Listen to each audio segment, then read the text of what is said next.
जीवन का अध्यात्म के साथ चिंतन मनन करें।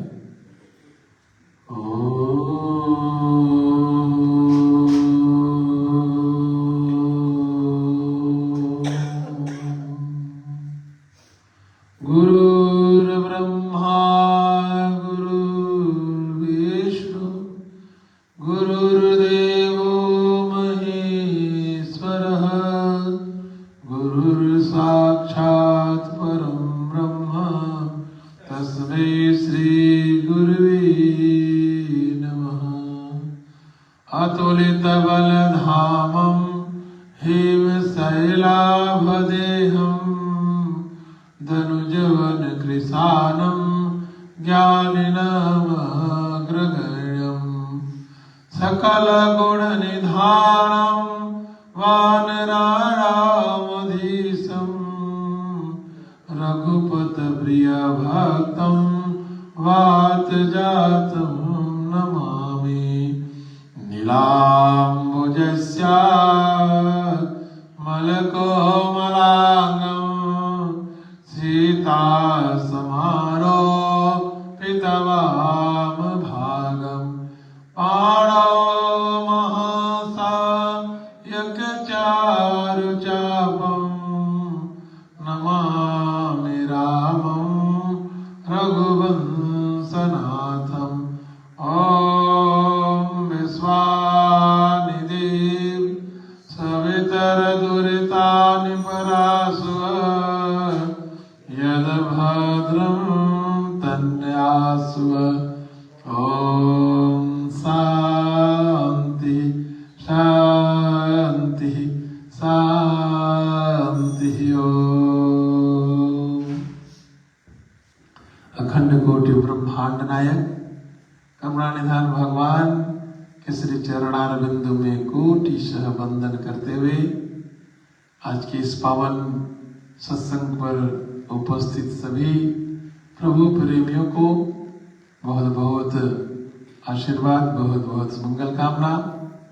भगवान की बड़ी अनंत कृपा है कि हम सभी प्रति सप्ताह संडे को सोमवार दोपहर में भगवान के चरणों में उपस्थित होकर के और सनातन धर्म की जो मूल धारा है, सत्संग की धारा, उसके माध्यम से चिंतन मनन करते हैं। और पिछले सप्ताह हम लोग नवरात्रि में थे तो रात्रि में सत्संग हुआ था और अब आज से फिर पुनः दिन वाला सत्संग प्रारंभ हो गया है और अब दिन में ही सत्संग हुआ करेगा। परमहंस गुरुदेव ने अपने जीवन में बहुत ऐसे विषयों का अनुसंधान किया और उन्होंने वैदिक सनातन परंपरा को, मानव को जीने की जो प्रेरणा दी, उसमें उन्होंने बताया कि कलयुग में व्यक्ति का जीवन प्राकृतिक समस्याओं से जटिल नहीं होगा। प्रत्येक मनुष्य स्वयं ही अपने लिए अपना जीवन जटिल बना लेगा। जटिल मतलब कठिन, कठोर। कई बार प्रकृति की माया विद्या बहुत प्रबल है और प्रकृति की माया विद्या के प्रभाव में, अज्ञानता के प्रभाव में व्यक्ति का जीवन कठोर हो जाता है, जटिल हो जाता है। लेकिन कलयुग में माया का प्रभाव कम रहेगा, लेकिन व्यक्ति स्वयं अपने आप से ही एक मानसिक कमजोरी कह लो या मानसिक व्याधि कह लो, या जो कहते हैं कि मन की एक उपज मन क्रिएट कर लेता है, वैसी समस्याओं से ज्यादा घिरा रहेगा। और आज मैं यदि सनातन धर्म का अनुसंधान करूं तो मानसिक रोगों का जो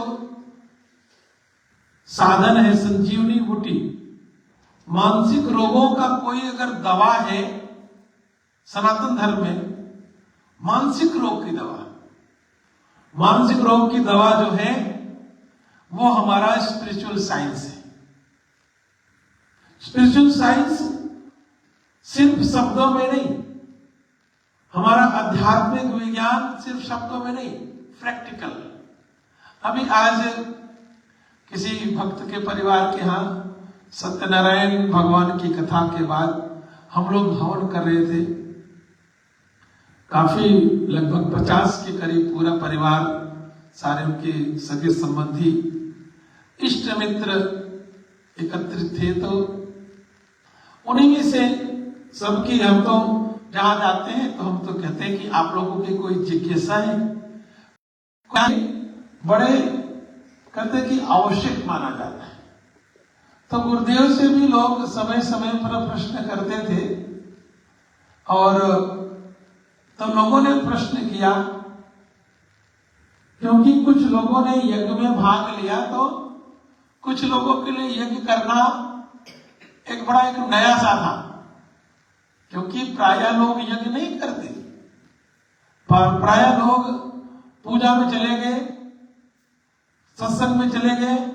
और आजकल तो भजनों का एक बड़ा प्रभाव चल रहा है कि कुछ नहीं हुआ तो भजन कीर्तन कर लो, बस सत्संग हो गया। भजन कीर्तन करना ही सब कुछ अध्यात्म का मूल मान लिया जाता है कि कोई भजन गाने वाले को बुला लो, बढ़िया बढ़िया वो भजन गा देगा तो उसको कहेंगे सत्संग हो गया, उसको कहेंगे यज्ञ हो गया। लेकिन सनातन में, सनातन की जो परंपराएं हैं उसमें जो यज्ञ, दान, तप और कर्म, यज्ञ जो बताया गया है, यज्ञ का जो मूल विधान है ज्ञान यज्ञ। आप ज्ञान यज्ञ कर रहे हो, जैसे शास्त्रों का पाठ हो रहा है, शास्त्रों का श्रीमद् भागवत महापुराण का पाठ हो रहा है, उसकी कथा हो रही है तो उसको ज्ञान यज्ञ कहेंगे। श्री रामचरितमानस का पाठ हो रहा है, उसकी कथा चल रही है तो ज्ञान यज्ञ। ज्ञान यज्ञ के बाद जो कर्म यज्ञ, जैसे कि आप अपना कर्म कर रहे हो, लेकिन वो कर्म यज्ञ स्वरूप तब बनता है जब वो किसी उद्देश्य को रख करके नहीं, किसी स्वार्थ को रख करके नहीं, किसी व्यक्ति विशेष को रख करके नहीं, जहां पे व्यक्ति भगवत प्रेम के द्वारा, भगवत की भक्ति के द्वारा प्रेरित होकर के परमात्मा के विभिन्न नामों के द्वारा, परमात्मा के विभिन्न मंत्रों के द्वारा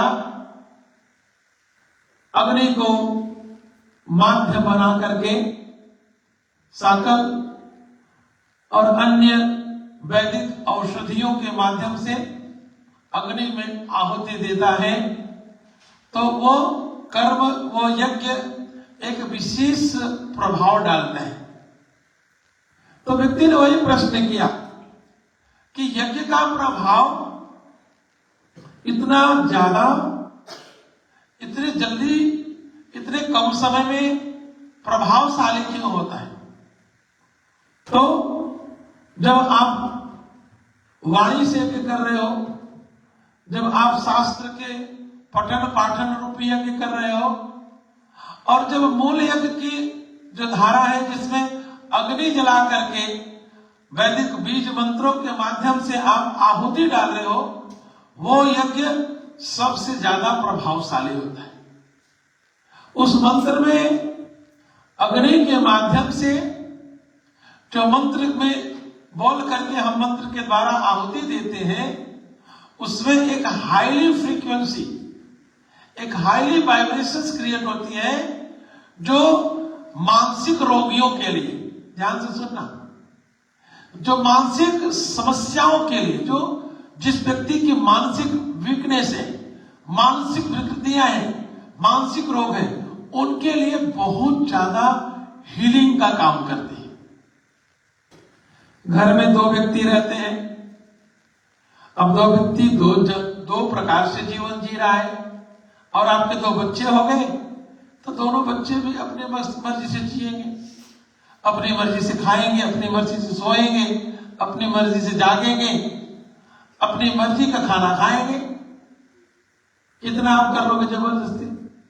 आज तो नहीं कर सकते। लेकिन जब एक घर में चार लोग चार प्रवृत्ति के रास्ते पर चल रहे हैं, चार लोग चार विचारधारा के रास्ते पर चल रहे हैं, तो क्या सोचते हो चारों की एनर्जी मेल खाएगी? क्या सोचते हो चारों की एनर्जी एक दूसरे को सुख देगी? क्या सोचते हो उस घर में शांति रहेगी? कभी भी नहीं। कोई लड़ाई नहीं कर रहे, बड़ा सिंपल है। घर में दो बच्चे हैं, अब वो एडल्ट हो गए, अब 18 साल के हो गए, अब वो यूनिवर्सिटी जाने लगे। अब यूनिवर्सिटी जाएंगे, तब जब यूनिवर्सिटी की बच्चों की पार्टी होगी तो उसमें भी जाएंगे। आप कहोगे नहीं बेटा नहीं जाना, वो कहेंगे नहीं सारे बच्चे जा रहे हैं, उनके पास प्रमाण है, वो कहेंगे हमारे सारे फ्रेंड्स जा रहे हैं, हम क्यों ना जाए? यही तो मेरी लाइफ है, यही तो मेरा यंग एक कहते स्टूडेंट लाइफ है। और जब वो वहां जाएंगे, आप घर बैठ करके चिंता करोगे, 12 बज गया अभी तक बच्ची नहीं आई, बेटी नहीं आई, और हार करके क्या कर सकते हो? कुछ भी नहीं कर सकते आप। और फिर एक दिन आपको ही अपने आप को समझाना पड़ेगा। फिर क्या होगा? अब आपका मन, आपकी विचारधारा बदल गई, बच्चे की बदल गई।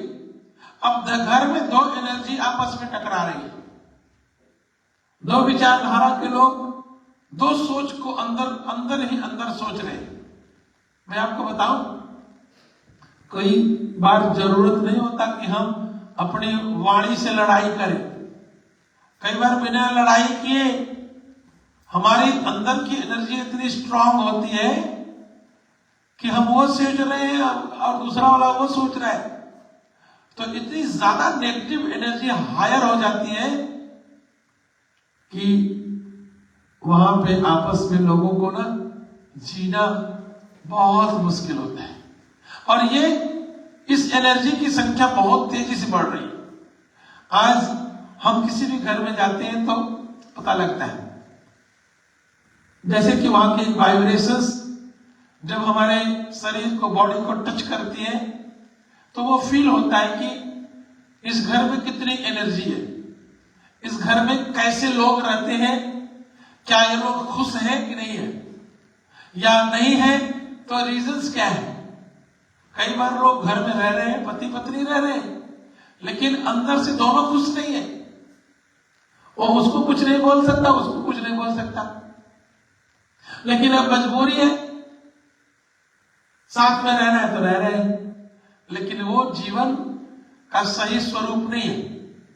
जीवन का सही स्वरूप है जब आप दोनों प्रसन्न हो, जब आप दोनों खुश हो, जब आप दोनों की विचारधारा एक है, जब आप दोनों का जीवन का रास्ता एक है, तब आप सही में दोनों प्रसन्न रहेंगे, तब घर में पॉजिटिव एनर्जी रहेगी, और तब वो पॉजिटिव एनर्जी आपके बच्चों को भी हील करेगी, तब वो पॉजिटिव एनर्जी आपके आने वाले घर में जो लोग हैं उनको भी हील करेगी।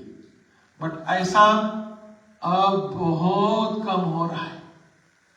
व्यक्ति मुंह से सामने हंसता है, मुस्कुरा रहा है, लेकिन अंदर पता नहीं क्या चल रहा है, अंदर अंदर क्या क्या कर रहा है, अंदर अंदर कौन कौन सी योजनाएं बना रहा है, अंदर अंदर कौन सी बातों को लेकर के उसके दिमाग में ड्राई हो रहा है, ड्राई घूम रहा है, ये आपकी एनर्जी बताती है। यह आपके चेहरे का आभा मंडल बताता है। आपके व्यवहार में, कई बार व्यवहार में भी पता चल जाता है, लेकिन ये बड़ी एक आध्यात्मिक हमारे ऋषियों की प्रक्रिया है जिससे हम जज करते हैं। तो इन सब एनर्जी को न्यूट्रल करने का एक माध्यम जो है, इस प्रकार की एनर्जी जब घरों में हो जाए, इस प्रकार की एनर्जी जब आपके समाज में आसपास हो जाए, तो सबको बैठा करके हवन करो। सबको बैठा करके हर सप्ताह वैदिक मंत्रों से 10 मिनट आहुति डालो। आप देखेंगे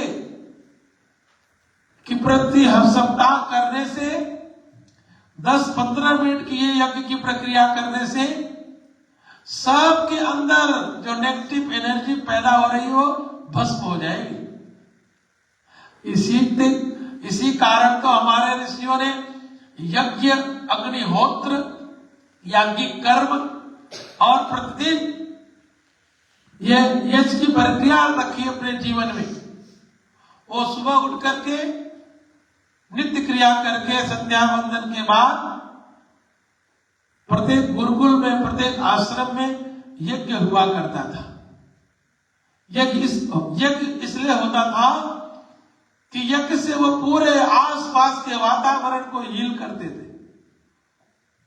यज्ञ से वो इतनी हाईली एनर्जी क्रिएट कर देते थे आश्रमों में, गुरुकुलों में, कि दिन भर कोई भी व्यक्ति जब गुरुकुल में, आश्रम में आता था और आश्रम के एनर्जी के साथ कनेक्ट होता था, तो आश्रम की हाईली एनर्जी इतनी स्ट्रांग होती थी कि उस व्यक्ति के नेगेटिव एनर्जी को हील कर देती थी।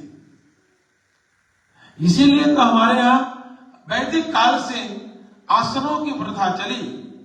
संत ऋषियों ने आश्रमों की जो योजना बना करके आश्रमों का निर्माण किया, जहां पर समाज का किसी भी वर्ग का व्यक्ति आकर के बिना किसी, कहते हैं किसी से बोले, बिना किसी के बताए, जो भी आता है वो पाता है, जो वहां आता है वो पाता है, जो आता है वो वहां पे कनेक्ट हो जाता है। ये हमारे स्पिरिचुअल साइंस, आध्यात्मिक जो विज्ञान की बहुत बड़ी सनातन की प्रक्रिया रही है। और आज मैं देख रहा हूं कि समाज को इसकी बहुत आवश्यकता है। समाज में यज्ञ का जो मूल स्वरूप था वो धीरे धीरे बिगड़ता जा रहा है। लोग सोचते हैं घर में हवन करेंगे घर काला हो जाएगा। अरे कहेंगे नहीं, अभी फिर भी पिछले साल से कराया था, जरूरत नहीं है।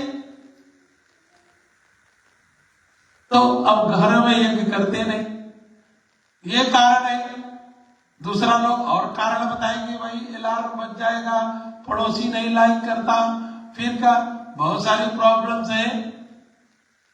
लेकिन आपको यज्ञ का प्रभाव यदि एक पलड़े में रख दो, यज्ञ के विज्ञान को एक पलड़े में तराजू के रख दो, और एक तरफ आप अपने घर की सारी समस्याएं, सारे एक्सक्यूजेस रख दो, तो भी यज्ञ का प्रभावशाली रहेगा। और इसीलिए हमारे ऋषियों ने समाज में यज्ञ की एक बहुत सुंदर विधा दी है। हम लोगों को उस विधा को अपने जीवन में उतारना है। और नित्य प्रति नहीं कर सकते हो तो साप्ताहिक यज्ञ घर में जरूर करें। बहुत बड़ा नहीं आता आपको मंत्र, आप कहोगे हमें नहीं आता। अरे नहीं आता तो कब आएगा? जब सीखना चाहोगे तब आएगा, जब करना चाहोगे तब आएगा। अब आप पूरे जीवन यही सोच करके बैठे रहो, मुझे तो नहीं आता, मैं नहीं करूंगा। जब आप पूरे जीवन ये सोच करके बैठे रहेंगे मुझे नहीं आता, मैं नहीं करूंगा, तो आपको कभी भी नहीं आएगा। जिस दिन आप ये सोच लेंगे कि मुझे अब घर में याज्ञिक कर्म को करना है, अग्निहोत्र करना है, अग्नि को जलाना सीख लो। अग्नि को जलाना कठिन है? बिल्कुल कठिन नहीं है। समिधाएं इकट्ठा करना कठिन है? लकड़ी इकट्ठा करना कठिन है? हमारे यहाँ लकड़ी नहीं बोलते, समिधा बोलते हैं। समिधा लाना कठिन है? बिल्कुल कठिन नहीं है। तो क्या घी बनाना कठिन है? उनको सोन बतर ला के बना लो, उनको सोन बतर ला के बतरों से अपना घी बना लो, बहुत आसान है। अब आपके पास घी आ गया, समिधा आ गई, तो कभी किसकी चीज है? हवन सामग्री की। जौ मंगा लो, काला तिल मंगा लो, हवन सामग्री मंगा लो, नहीं तो आश्रम से ले जाओ। कमलगट्टा डालो, भोजपत्र डालो, उसमें जटामासी डालो, उसमें अगर तगर डालो, उसमें लाल चंदन डालो, नागर मोथा डालो, चंदन डालो, भूरा डालो, इसमें इस प्रकार की औषधियां डालो, भोजपत्र डालो। इन सब औषधियों को डाल करके एक सुंदर सा हवन सामग्री का मिश्रण तैयार कर लो, घी बना लो। कुछ नहीं करना है, सिर्फ अग्नि प्रज्वलित करना है। कोई मंत्र नहीं आता। या देवी सर्वभूतेषु अग्नि रूपेण संस्थिता नमस्तस्यै नमस्तस्यै नमस्तस्यै नमो नमः। अरे भैया ये बड़ा लंबा है, ये भी नहीं आता। ओम अग्नये नमः, बस इतना बोल करके अग्नि प्रज्वलित कर लो। आवाहयामि, स्थापयामि, पूजयामि, ध्यायामि, इतना बोल करके अग्नि प्रज्वलित कर लो। It's very easy. अब क्या करना है? जितने मंत्र आपको याद है वह मंत्र बोल करके स्वाहा बोल दो। जितने मंत्र आपको याद है, पहले शुरू करो गणेश जी से। गणेश जी के मंत्र याद है? ओम गम गणपतये नमः। नहीं याद है? लिख लो। अरे देख के बोल सकते हो, कागज पर लिख लो, मेरे पास आओ, मैं लिख दूंगा। ओम गम गणपतये नमः। गणेश जी की 5 आहुति डाल दो, बस 5 बार स्वाहा। अब गणेश के बाद सूर्य जी का, भगवान सूर्य की आहुति। ओम सूर्याय नमः, ओम हिरण्यगर्भाय नमः, ओम सवित्रे नमः, ओम भास्कराय नमः। कोई भी 3 आहुति सूर्य की डाल दो, भगवान विष्णु की आहुति डाल दो। ओम नमो भगवते वासुदेवाय स्वाहा, सीतारामाभ्याम नमः स्वाहा, श्री रामचंद्राय नमः स्वाहा, श्री रामभद्राय नमः स्वाहा। इजी है। राम जी की आहुति हो गई, भगवान विष्णु की आहुति हो गई। और गायत्री मंत्र तो सबको आता है। बहुत इजी है, आपके बच्चों को भी आता होगा गायत्री मंत्र। 24 बार 24 मंत्रों से गायत्री मां की आहुति कर दो। महामृत्युंजय मंत्र आता ही है। 5 बार, 11 बार, 7 बार आप महामृत्युंजय के मंत्र से आहुति दे दो। कौन से देवी देवता बचा? हनुमान जी की ओम नमो भगवते आंजनेयाय महाबलाय स्वाहा, ये आहुति कर दो। कभी भी आपके वाहन दुर्घटना नहीं होगी। जो प्रतिदिन अपने यज्ञ में या अनुष्ठान में ओम नमो भगवते आंजनेयाय महाबलाय स्वाहा की आहुति डालता है, उसको कभी भी वाहन दुर्घटना नहीं होती। अनराय दिन अगर होगी भी तो उसकी मृत्यु नहीं होगी। 100% हनुमान जी उसकी रक्षा करते हैं। 100%। बहुत बड़ा ग्रह होगा, लेकिन जो ओम नमो भगवते आंजनेय महाबलाय के मंत्र से हवन करता है, उसको हनुमान जी काल के मुंह में से निकाल करके बचा लेते हैं। वाहन दुर्घटना के लिए, अनरेजिंग के लिए सबसे बड़ा सिद्ध मंत्र है। और भी वाले आगे मंत्र है, नवग्रह के मंत्र कर लो। ब्रह्मा मुरारी नहीं आता, ओम सूर्याय नमः, ओम सोमाय नमः, ऐसे सारे दिनों के नाम। ओम भौमाय नमः, ओम बुधाय नमः, ओम गुरुवे नमः, ओम शुक्राय नमः, ओम शनिश्चराय नमः, ओम राहवे नमः, केतुवे नमः। राहु केतु हो गए नवग्रह। इनकी 3-3 आहुतियां डाल दो, 5 डाल दो। अपना गुरु मंत्र जो लिया है 108 अपने गुरु मंत्र की आहुति डाल दो, यज्ञ हो गया। और क्या चाहिए आपको? 10 मिनट में यज्ञ हो गया। क्या आप दुनिया के सबसे बड़े आध्यात्मिक विज्ञान का स्वरूप जो यज्ञ है, उस यज्ञ के द्वारा अपना कल्याण नहीं करना चाहते? क्या आध्यात्मिक विज्ञान की कसौटी पर कसा हुआ सनातन ऋषियों की वैदिक परंपरा का एक सुंदर स्वरूप यज्ञ परंपरा आपके जीवन का हिस्सा नहीं बन सकती? क्या 10 मिनट 15 मिनट ऐसे अपने परमात्मा का विशेष पुण्य प्राप्त करने के लिए आप यज्ञ कर्म नहीं कर सकते? आप जरा सोचिए, आप जरा विचार कीजिए। आज हमें सबसे पहले अपने मन मस्तिष्क को हील करना है। अरे हमारे आपके मन मस्तिष्क में कितने विचारे, कैसे विचारधाराएं चल रही है। हम बाहर से नौटंकी करते हुए खेल रहे हैं, हम बाहर से नॉर्मल कर रहे हैं, लेकिन दिमाग में वो बातें चल रही है। और वो चल नहीं रही है, हर व्यक्ति को खा रही है। उनका काम चलना नहीं है, ये मत भूल जाओ। वो विचार, वो बातें आपके दिमाग को खा रही है, ये बात सच है। क्या आप चाहते हो कोई आपके दिमाग को हमेशा खाता रहे? क्या आप चाहते हो आपके मन मस्तिष्क को हमेशा कोई डिस्टर्ब करता रहे? क्या आप यही चाहते हो कि आपके जीवन में सुख शांति ना हो?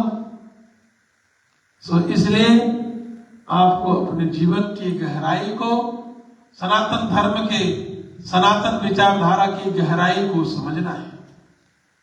सनातन धर्म एक बहुत बड़ा वैज्ञानिक धर्म है, और आज इस दुनिया की संपूर्ण समस्याओं का समाधान यदि किसी के पास है, वो सनातन परंपराएं हैं, वो सनातन संस्कृति है, वो सनातन का जो जीवन दर्शन है, उसमें ही दुनिया के प्रत्येक वर्ग के लिए समस्याओं का समाधान है।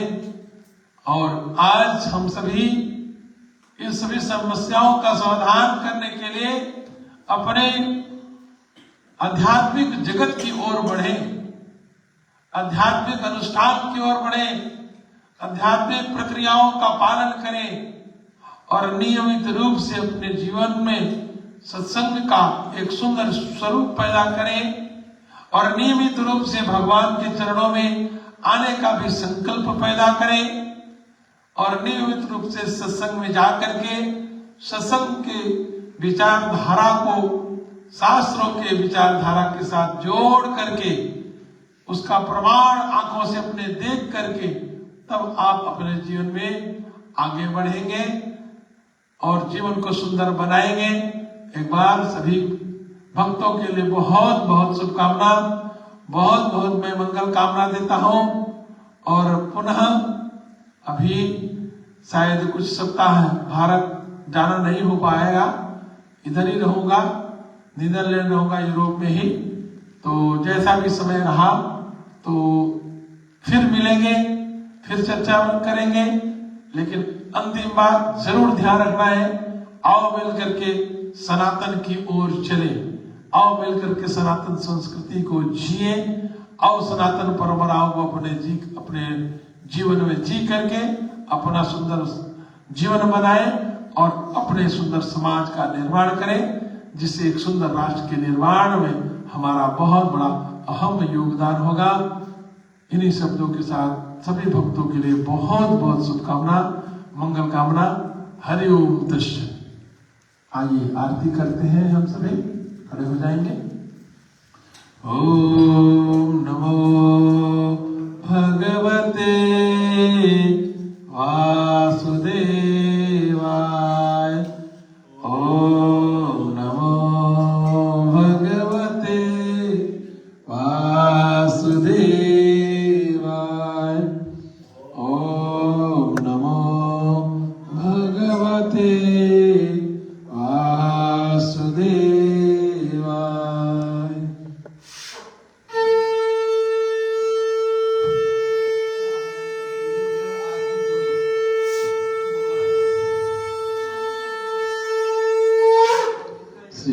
सीताराम सीताराम सीताराम जय सीताराम।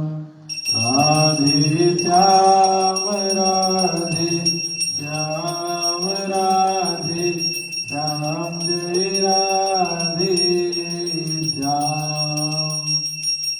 ओम जय जगदीश हरे स्वामी जय जगदीश हरे। भक्त जनों के संकट दास जनों के संकट क्षण में दूर करे। ओम जय जगदीश हरे। जो धामे फल पावे दुख बिन से मन का। स्वामी दुख बिन से मन का। सुख संपत्ति घर आवे सुख आनंद घर आवे। कष्ट मिटे तन का। ओम जय जगदीश हरे। मात पिता तुम मेरे शरण गहूँ मैं किसकी। स्वामी शरण गहूँ मैं किसकी। तुम बिन और न दूजा प्रभु बिन और न दूजा। आस करूँ मैं जिसकी। ओम जय जगदीश हरे। तुम पूर्ण परमात्मा तुम अंतर्यामी। स्वामी तुम अंतर्यामी। पार ब्रह्म परमेश्वर पार ब्रह्म परमेश्वर तुम सबके स्वामी। ओम जय जगदीश हरे। तुम हो कर गोचर सबके प्राणपति। स्वामी सबके प्राणपति। किस विध मिलो दया में किस विध मिलो कृपा में। तुमको मैं कुमति।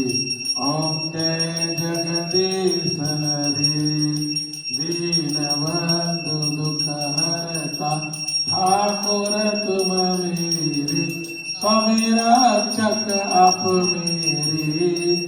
अपने हाथ उठाओ दया कर शरण लगाओ। द्वार परम तेरे। ओम जय जगदीश हरे। विषय विकार मिटाओ पाप हरो देवा। स्वामी कष्ट हरो देवा। श्रद्धा भक्ति बढ़ाओ श्रद्धा प्रेम बढ़ाओ। संतन की सेवा। ओम जय जगदीश हरे। तन मन धन सब कुछ है तेरा। स्वामी सब कुछ तुझको अर्पण, तेरा तुझको समर्पण, क्या लागे मेरा। ओम जय जगदीश हरे। श्री सीताराम जी की आरती जो कोई नर गावे, स्वामी प्रेम सहित गावे। कहत शिवानंद स्वामी, भजत हरे हर स्वामी, मनवांछित फल पावे। ओम जय जगदीश हरे। ओम जय जगदीश हरे। स्वामी जय जय दीनानाथ हरे। स्वामी जय जय राधे श्याम हरे। भक्त जनों के संकट, सात जनों के अवगुण, शिवा दूर करे। ओम जय जगदीश हरे। कर्पूर गौरम करुणावतारम, संसार सारम भुजगेन्द्रहारम, सदा वसंतम हृदयारविंदे। नमः भवानी सहितं नमामि। त्वमेव माता च पिता त्वमेव, त्वमेव बन्धुश्च सखा त्वमेव, त्वमेव विद्या द्रविणं त्वमेव, त्वमेव सर्वं मम देव देव। सर्वे भवन्तु सुखिनः, सर्वे सन्तु निरामयाः, सर्वे भद्राणि पश्यन्तु, मा कश्चित् दुःखभाग् भवेत्। ॐ पूर्णमदः पूर्णमिदं पूर्णात् पूर्णमुदच्यते, पूर्णस्य पूर्णमादाय पूर्णमेवावशिष्यते। ॐ शान्ति शान्ति शान्ति। सर्वारिष्टसु शान्तिर्भवतु। बोले सियावर रामचंद्र भगवान की, उमापति महादेव की, श्री गणेश भगवान की, श्री संकट मोचन हनुमान जी महाराज की, माँ जगज्जननी वैष्णवी मैया की, श्री राधे कृष्ण भगवान की, श्री सद्गुरुदेव भगवान की। धर्म के अधर्म का, प्राणियों में विश्व का, गौ माता के, श्री गंगा मैया के, श्री गीता माता के, श्री गायत्री माता के, श्री सत्य सनातन धर्म के। ओम नमः पार्वती पतये, हर हर महादेव।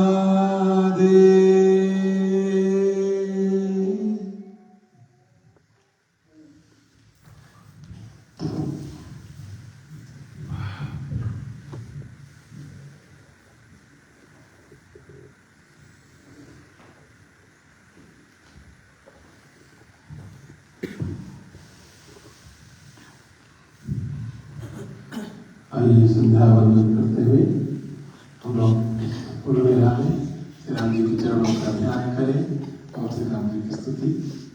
श्री रामचंद्र कृपाल भज मन, अरण्य भव भय तारुणम, नव कंज लोचन कंज मुख कर, कंज पद कंजारुणम, कंदर्पयनरित अमित छवि नवनीर, सुंदरम पटपेत्रमानौ तडित रुचि सुच, नौमि जनक सुतावरम, वजुदीनबन्धु दानव दैत्यवंशनिकन्दनम्, रघुनन्दयानन्द कंद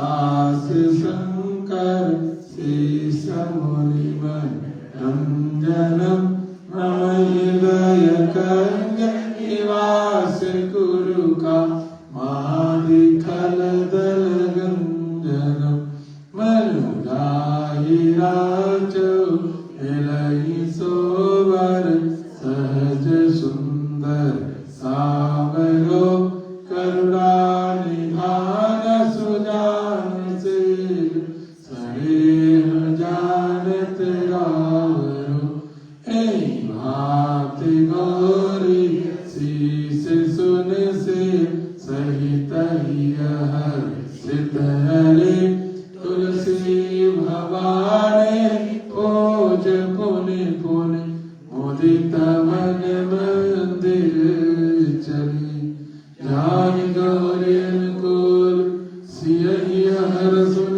जाय कहे मंजुल मंगल मूल मांग फरकन लगे सियावर राम जय जय राम मेरे प्रभु राम जय जय राम सियावर राम जय जय राम मेरे प्रभु राम जय जय राम मेरे मन बसियो सीताराम मेरे मन बसियो राधे श्याम।